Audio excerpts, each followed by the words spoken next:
Teachers are the most creative people on the planet, I think. I don't think we understand just how creative teachers are. If we were artists of any other kind, then the canvas or the material, the instrument that we had to buy to perform our art on would be the most valuable. If we had to buy a human being, a student, and perform our creative art on them, it would be an extraordinary price, right? And that would have some downsides, because it would mean that we would have to charge so much for our art, and in order to sell it and do it again, to get the money to do it again and again, to be creative on an ongoing basis. It would also mean that the students would not be able to, a vast majority of them would not be able to afford to get an education, would not be able to afford to be taught.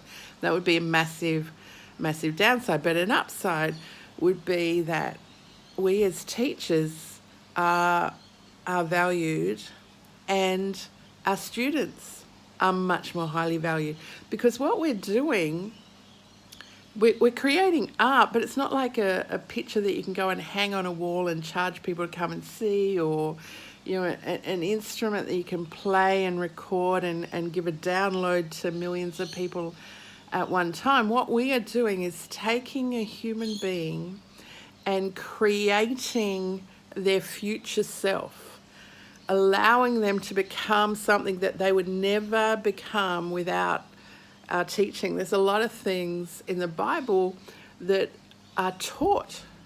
They're only taught. You're never born with them. So you need a teacher, a tutor, a governess, a discipler, someone to teach you if you're going to know that piece of information, or you're going to be able to do that skill or become that person, to have your soul molded into more than it currently is.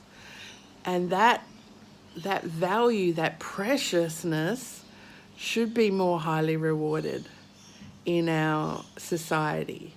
But then, should it be? Because you don't want them to, you don't want everyone to miss out. But surely the best and brightest should at least be rewarded more, so we can attract the best and brightest into our art, into our craft, so that we can retain the best and brightest.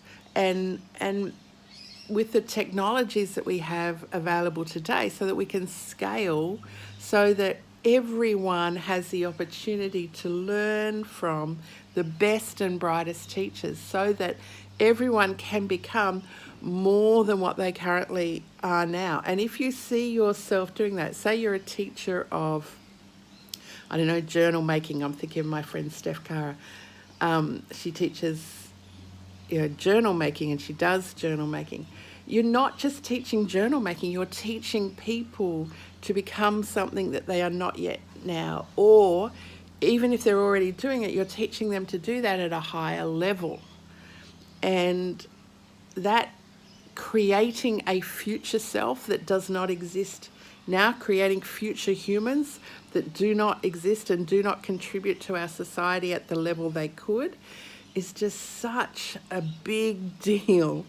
And we tend to overlook it when we think about teachers sometimes. We tend to overlook it when we think about us signing up for a course, or enrolling in a course, or just watching a YouTube video and allowing someone to teach us. They're unlocking what we could be.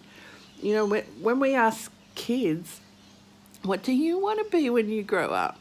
It's actually a really sophisticated question. It's asking that child to see, it's kind of the equivalent of when you go for a job interview and they say, where do you see yourself in 5 years' time? In fact, we're asking them to project themselves beyond 5 years. If you ask a 3-year-old, you don't want them to tell you what they're going to be when they're 8.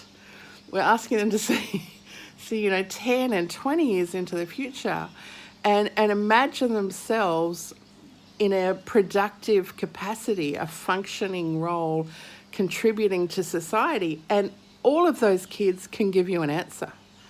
Some of them go, oh, I don't know, but if you press them, they might go, oh, I want to be a teacher, or want to be like daddy, or want to be an astronaut or a fireman, or whatever it is. That sophisticated question can be answered by the child like you.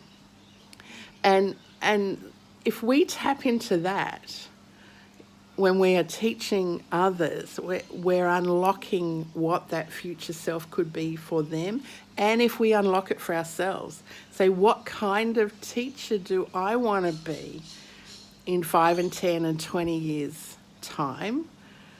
What imagined future could I have? It really will change the way that you teach. So I hope that helps you today. I know it will.